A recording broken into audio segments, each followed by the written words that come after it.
اللهم صل علی سیدنا و مولانا محمد وعلی آل سیدنا و مولانا محمد وبارک وسلم علیہ۔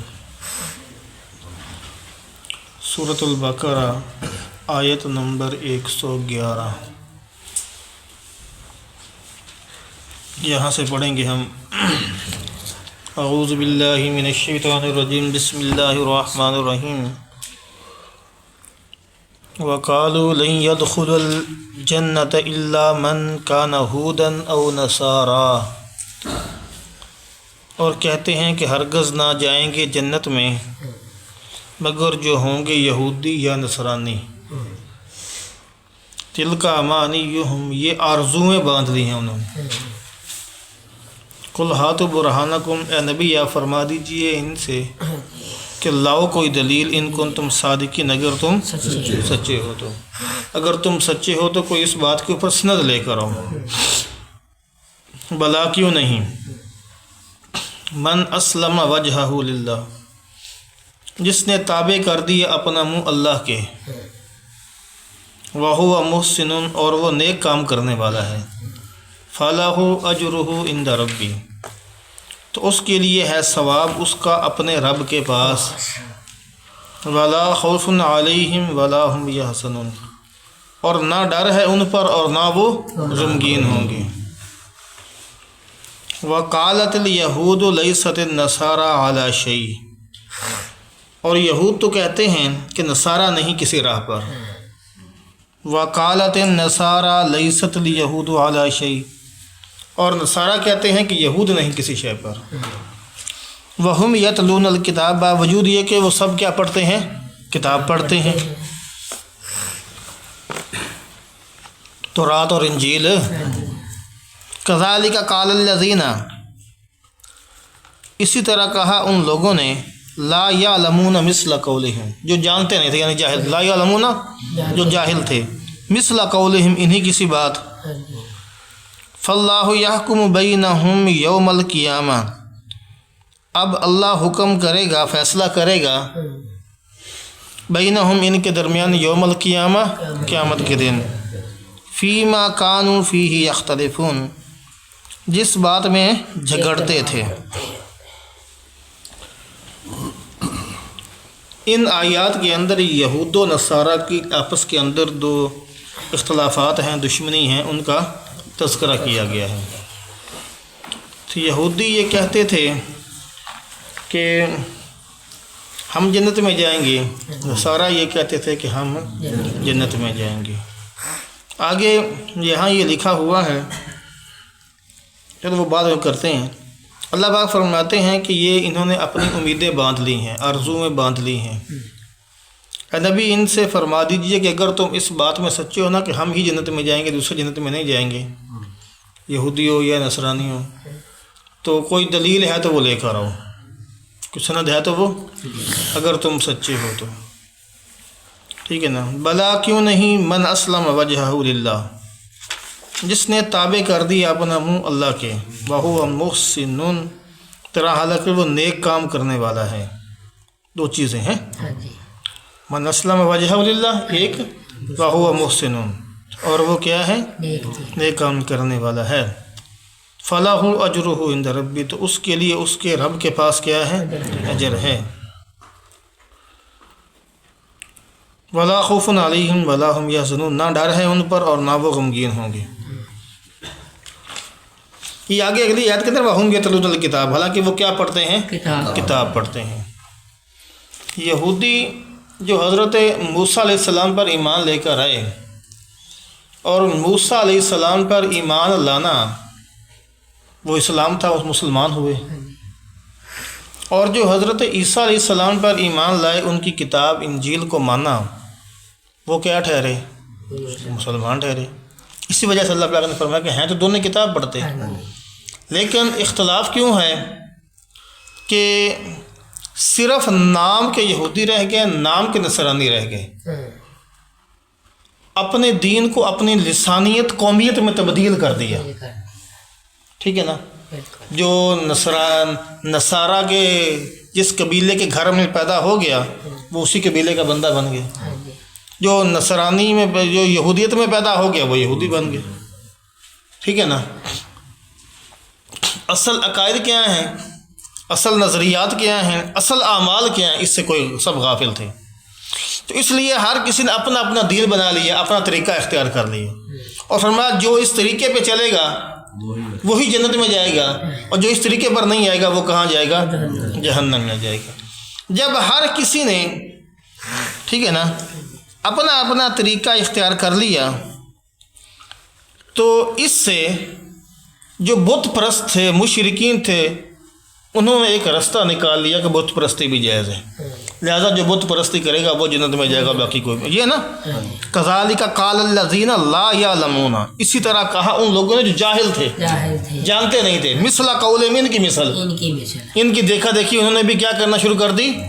وہی بات کہنا شروع کر دی جو یہود و نصارہ کہتے تھے، کیونکہ انہوں نے اپنی لسانیت اور قومیت کی بنیاد پر کیا بنا لیا؟ اپنا اپنا دین بنا لیا، اپنا اپنا کیا بنا لیا؟ دین اور مذہب بنا لیا۔ اس وجہ سے انہوں نے کہا کہ ہم ہی جنت میں جائیں گے، ہمارے علاوہ اور کوئی جنت میں نہیں جائے گا۔ یہاں اللہ تبارک و تعالیٰ نے ایک ضابطہ بیان فرمایا ہے، وہ دو طریقے ہیں کہ اگر ان دو طریقوں کے اوپر چلو گے تو تم اللہ کے پاس اجر پاؤ گے، اور اگر نہیں چلو گے تو تمہارا عمل قابل قبول نہیں ہوگا۔ ایک طریقہ تو یہ ہے کہ من اسلم وجہہ للہ، اپنی ساری توجہ اللہ کی طرف کر دو، ہاں، اپنی توجہات کا مرکز کیا بنا لو؟ اللہ تبارک و تعالیٰ کی ذات بنا دو، اللہ کے سپرد کر دو اپنے آپ کو، ٹھیک ہے نا، توحیدی بن جاؤ، پکے عقیدہ اپنا بالکل ٹھیک کر لو۔ اور دوسرا یہ وَهُوَ مُحْسِنٌ درا، حالانکہ وہ نیک کام کرنے والا ہو۔ نیک کام کون سا ہے جو اللہ تبارک و تعالیٰ کے ہاں معتبر ہوگا؟ نیک کام وہ ہے جو نبی کے عمل کے مطابق ہوگا، نبی کے عمل کے مطابق ہو۔ ہمارے نبی جو کہ حضرت محمد صلی اللہ علیہ وآلہ وسلم ہے، اس لیے جو رسول اللہ صلی اللہ علیہ وآلہ وسلم کے عمل کے مطابق ہوگا، چونکہ میں نے پہلے بھی ابھی تھوڑی دیر ذکر کیا کہ انہوں نے موسیٰ علیہ السلام کی تعلیمات کو چھوڑ کر اپنی تعلیمات اختیار کر لی تھی، اس وجہ سے وہ نام کا تو یہودی رہ گیا، لیکن حقیقت سے کیا ہو گئے؟ فارغ ہو گئے۔ اور نصارہ نے عیسیٰ علیہ السلام کی تعلیمات کو چھوڑ کر اپنا ہی کیا بنا لیا تھا؟ دین بنا لیا تھا، اس وجہ سے وہ نام کے نصرانی رہ گئے، حقیقت کے اندر جو عقائد نظریات تھے ان سے کیا ہو گئے؟ وہ غافل ہو گئے، بھول گئے، اس کو چھوڑ گئے، ٹھیک ہے نا۔ تو یہ فرمایا کہ وہ عمل قابل قبول ہوگا جو نبی کی تعلیمات کے مطابق، نبی کے طریقے کے مطابق، نبی کے بتائے ہوئے عمل کے مطابق ہوگا۔ اگر نبی کے بتائے ہوئے عمل کے مطابق نہیں ہے تو وہ عمل اللہ پاک کے ہاں قابل قبول نہیں ہے۔ جو عمل نبی کے طریقے کے مطابق ہوگا، سنت کے مطابق ہوگا، فَلَهُ أَجْرُهُ عِندَ رَبِّهِ، اس عمل پر آپ کو اللہ کے پاس کیا ملے گا؟ اجر ملے گا۔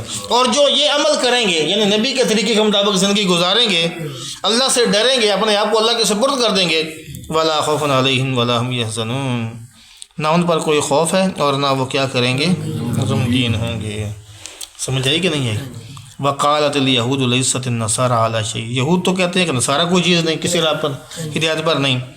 وقالت النصارى لیست اليہود علی شیء، اور نصارہ کہتے ہیں کہ یہود کسی شے پر وہم یتلون الکتاب، حالانکہ وہ کیا پڑھتے ہیں؟ دونوں ہی کتاب پڑھتے ہیں۔ کتاب پڑھنے کی وجہ کیا ہے اور کیوں ایک دوسرے کو برا کہتے ہیں؟ سمجھ آ گئی نا کہ انہوں نے ہیں تو کتاب والے ہی، اہل کتاب ہی، لیکن جو کتاب کی تعلیمات تھی اس سے کیا ہو گئے؟ وہ پھر کیا روگردانی کر لی، انہوں نے اپنے قبائل اور اپنے لسانیت کے مطابق دین بنا لیا۔ تو اس میں ہمارے لیے بھی اشارہ ہے، مسلمانوں کے لیے بھی کیا ہے؟ اشارہ ہے۔ نام کے مسلمان کے کیا کتنے ہیں آج کل؟ کتنے نام کے مسلمان ہیں جن کو پتہ تک نہیں ہے نماز کیسے پڑھنی ہے؟ بعض لوگ تو آج بھی ایسے جن کو یہ نہیں پتہ قرآن میں سپارے کتنے ہیں، کسی سے پوچھ کے دیکھ لو، اس کو عشاء کی رکعتوں کا نہیں پتہ، کسی کو فجر کی رکعتوں کا نہیں پتہ، فجر کی رکعتوں کا نہیں پتہ۔ ایک دن کافی ڈیڑھ سال ہو گیا، ایک آدمی نے یہاں آ کر نماز پڑھی، فجر کی نماز رہ گئی تھی، اس نے آ کر نماز پڑھی، فجر کی 6 رکعتیں پڑھ کے گیا، فجر کی 6 رکعتیں پڑھ کے، میں اس کے باپ کو جا کر ملا، میں نے کہا اپنے اولاد کو تعلیم دے دو، ٹھیک ہے. جس کو یہ نہیں پتا کہ فجر کی رکعتیں کتنی ہیں، 2 ہیں 4 ہیں 6 ہیں کتنی ہیں، جس کو یہ نہیں پتا اس نے اس کے اندر کیا پڑا ہوگا، بھائی تو مجھے یہ بتاؤ. جس کو رکعتوں کا نہیں پتا اس نے اندر کیا پڑا ہوگا اس کی. تو اس لیے وقت ہے، سیکھ لو، ٹھیک ہے نا. کلمہ نہیں آتا، نماز نہیں آتی، صرف مسلمانوں کے خانے میں مسلمان لکھوا دیے ہیں، ٹھیک ہے نا. عقائد کا پتہ ہی نہیں ہے، عقائد سے بالکل غافل ہیں. اس لیے ان کے مسلمانوں کے لیے بھی اشارہ ہے کہ آپ بھی کیا کریں، اللہ کے ساتھ جڑیں اور نبی کا طریقے کو سیکھ لیں، اپنا لیں. جو یہ کر لے گا اللہ تبارک اللہ فرماتے ہیں فاللہ یحکم بینہم یوم القیامہ، اللہ تبارک و تعالیٰ اس کا تمہارے درمیان کیا کر دے گا، فیصلہ فرما دے گا. فی ما کانوا فیہ یختلفون، جس چیز کے بارے میں تم کیا کر رہے ہو، جھگڑ رہے ہو، آپس کے اندر اختلاف کر رہے ہو، اس چیز کا اللہ تبارک و تعالیٰ کل قیامت کے دن کیا فرما دیں گے، فیصلہ فرما دیں گے. آگے اللہ فرماتے ہیں وَمَنْ أَظْلَمُ مِمَّنْ مَنَعَ مَسَاجِدَ اللَّهِ أَنْ يُذْكَرَ فِيهَا اسْمُهُ وَسَعَىٰ فِي خَرَابِهَا، اور اس سے بڑا ظالم کون ہے جس نے منع کیا اللہ کی مسجدوں سے، مسجدوں میں ان یذکر فیہا اسمہ، کہ لیا جاوے وہاں نام اس کا، وسعیٰ فی خرابیہا، اور کوشش کی ان کے اجاڑنے میں. اولئک ما کان لہم ان یدخلوہا الا خائفین، ایسوں کو لائق نہیں کہ وہ داخل ہوں جنت میں الا خائفین، مگر ڈرتے ہوئے. لہم فی الدنیا خزی، دنیا میں ان کے لیے ذلت ہے. وَلَهُمْ فِي الْآخِرَةِ عَذَابٌ عَظِيمٌ، اور ان کے لیے آخرت میں کون سا عذاب ہے، بڑا عذاب ہے. وَلِلَّهِ الْمَشْرِقُ وَالْمَغْرِبُ، اللہ ہی کا ہے مشرق اور مغرب. فَأَيْنَمَا تُوَلُّوا فَثَمَّ وَجْهُ اللَّهِ، سو جس طرف تم منہ کرو وہاں ہی کیا ہے، متوجہ ہے اللہ. ان اللہ واسع علیم، بے شک اللہ تبارک و تعالیٰ وسعت والے ہیں، علم والے ہیں. اللہ تبارک و تعالیٰ وسعت والے ہیں، علم والے ہیں. یہاں 2 آیتیں ہیں اور ان کے اندر 2 مسئلے ذکر کیے گئے ہیں، 2 باتیں ذکر کی گئی ہیں، ٹھیک ہے نا. پہلی آیت کے اندر تو یہ مسئلہ بیان کیا گیا ہے. یہاں ایک واقعہ ہے، اس کا خاص شان نزول ہے. حضرت عبداللہ ابن عباس رضی اللہ، بلکہ حضرت ابن زید وغیرہ دوسرے مفسرین نے اس آیت کے شان نزول کے بارے میں لکھا ہے، جو پہلی آیت ہے، کہ جب مشرکین مکہ نے رسول اللہ صلی اللہ علیہ وآلہ وسلم کو صلح حدیبیہ یا واقعہ حدیبیہ کے وقت روک دیا کہ آپ کیا کریں، عمرہ نہ کریں، مسجد حرام میں داخلہ طواف نہ کریں، تو اس وقت یہ آیت نازل ہوئی کہ یہ لوگ اللہ کے گھر کو کیا کر رہے ہیں، غیر آباد کر رہے ہیں. اللہ کے گھر کو کیا کر رہے ہیں، غیر آباد کر رہے ہیں. اور بعض حضرات نے دوسرے مفسرین جسے حضرت عبداللہ ابن عباس رضی اللہ تعالیٰ عنہ نے، وہ اس کے بارے میں یہ شان نزول لکھتے ہیں کہ جب یہودیوں نے حضرت عیسیٰ علیہ السلام کو قتل کر دیا، کیا کر دیا، عیسیٰ علیہ السلام کو، تو روم کے اپنے ذہن میں اللہ نے تو ان کو اٹھا لیا تھا نا، وہ تو سمجھ گئے تھے ہم نے کیا کر دیا ہے، قتل کر دیا ہے. تو روم کے نصارہ نے ان سے انتقام لینے کی خاطر عراق کا جو مجوسی بادشاہ کے ساتھ مل کر کیا کر دیا، اپنے بادشاہ جس کا نام تیتوس تھا، اس کی سرکردگی میں شام کے جو بنی اسرائیل تھے ان پر کیا کر دیا، حملہ کر کے ان کو قتل کر دیا. اور جو وہاں جو تورات کے نسخے تھے ان کو کیا کر دیا، جلا دیا. اور بیت المقدس میں نجاسات داخل کر دی اور اس میں خنزیر باندھ دی. تو اللہ تبارک و تعالیٰ نے اس کی طرف کیا کر دیا ہے، اشارہ کر دیا ہے. آپ صلی اللہ علیہ وسلم کے عہد مبارک میں یہ نازل ہوئی، فرمایا کہ کچھ لوگ ایسے بھی گزرے ہیں جو بیت المقدس کو کیا کرتے رہے ہیں، ویران کرتے رہے ہیں. تو بعد کے اندر یہ بیت المقدس کو کیا کر دیا گیا تھا، فتح کر دیا گیا تھا. تو یہاں اللہ تبارک و تعالیٰ نے یہ بیان فرمایا ہے کہ جو لوگ اللہ تبارک و تعالیٰ کے بنائے ہوئے گھر کو، اللہ کا جو گھر ہے، یہ مساجد اللہ کا گھر ہے نا جی، اس کو غیر آباد کرتے ہیں تو اور اس کو خراب کرنے کی کوشش کرتے ہیں. اللہ تبارک و تعالیٰ فرماتے ہیں لہم فی الدنیا خزی، ان کے لیے دنیا میں کیا ہے، رسوائی ہے. وَلَهُمْ فِي الْآخِرَةِ عَذَابٌ عَظِيمٌ، اور آخرت میں ان کے لیے کون سا عذاب ہے، بڑا عذاب ہے. کون سا عذاب ہے، بڑا عذاب ہے. کوئی بھی ایسی صورت جس کے ضمن میں مسجد کو غیر آباد کرنا مراد لیا جائے وہ اس میں کیا ہے؟ داخل ہے کہ مسجد کے باہر ایسا شور شرابہ ڈھول ڈھمکا ایسے پٹاخے شورلیاں ہوں کہ نمازیوں کی نماز میں خلل آئے، ٹھیک ہے نا، ایسا کنجر خانہ کیا جائے مسجد کے سامنے کہ نمازی نماز میں مشغول ہوں، یا نماز کے اندر ایسی لڑائیاں کی جائیں کہ دوسرے کی نماز کے اندر خلل آئے، یعنی کہ ان کو نماز نہ پڑھنے دی جائے، تو نہیں پڑھنی، تیری مسجد نہیں، فلاں مسجد نہیں، ٹھیک ہے، اس کو کسی کو داخل نہ ہونے دیا جائے، کسی کو داخل ہونے سے روکا جائے، جیسے آج کل بھی ہیں لوگ، ہے نا، جماعت والے داخل ہوتے ہیں تو بستر اٹھا کے باہر پھینکو جی ان کو، ٹھیک ہے نا، تو بھائی مسجد اللہ کے ذکر کے لیے نہیں تو اور کس کے لیے ہے پھر، ٹھیک ہے نا، جب اللہ کا ذکر نہیں ہونا تو پھر ہونا کیا ہے اس کے اندر، ٹھیک ہے نا، فلاں بندے نہ آئیں جی، فلاں آئیں تو فلاں نہ آئیں، اس میں فلاں نہ داخل ہوں، بھائی اللہ کا گھر ہے، اللہ کے بندے نے کیا کرنا ہے وہاں آنا تو ہے نا، اور مسجدیں بنائی بھی اللہ کے ذکر کے لیے جاتی ہیں، ٹھیک ہے نا۔ اس مفسرین کے فقہاء نے لکھا ہے کہ اس وقت میں کھڑے ہو کر اعلان کرنا اور اپنی ذات کے لیے یا چاہے کسی جماعت کے لیے بھی مانگنا یا کسی رفع عامہ کے کام کے لیے مانگنا مسجد میں کہ جس سے لوگوں کی نماز خراب ہوتی ہو، تو یہ بھی مسجد کے آداب کے کیا ہے؟ خلاف ہے۔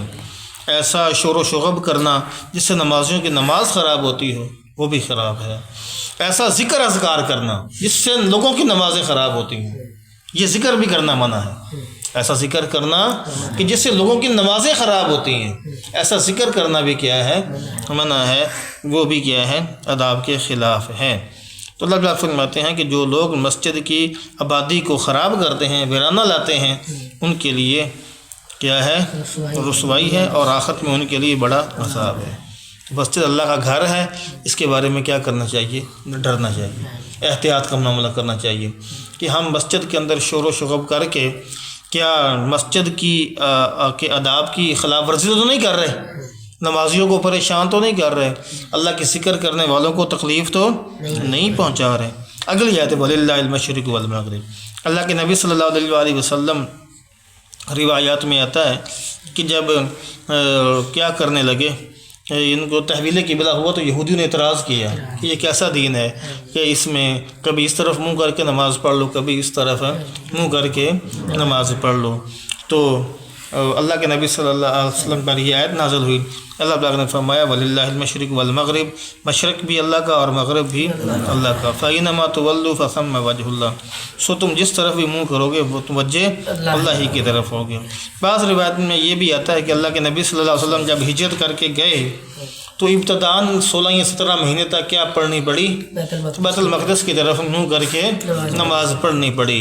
تو اللہ کے نبی صلی اللہ علیہ وسلم کی تمنا کیا تھی؟ دلی خواہش تھی کہ بیت اللہ کی طرف کیا کر اس کی طرف کیا کر کے منہ کر کے نماز پڑھوں۔ اللہ پاک نے آیت نازل کہ فرمایا کہ اے نبی آپ پریشان نہ ہوں، آپ جس طرف بھی منہ کر کے پڑھیں گے، حکم تو میرا ہی ہے نا، جب میرا دوسرا حکم آئے گا تو آپ اس طرف منہ کر کے نماز پڑھیں، مشرق میں منہ کر کے پڑھیں، مغرب میں منہ کر کے پڑھیں، جس طرف بھی منہ کر کے نماز پڑھیں گے ادھر ہی اللہ ہے۔ ان اللہ غافر علیم، بے شک اللہ بے انتہا بخشنے والا، سب کچھ جاننے والا ہے۔ ایک بندہ ہے وہ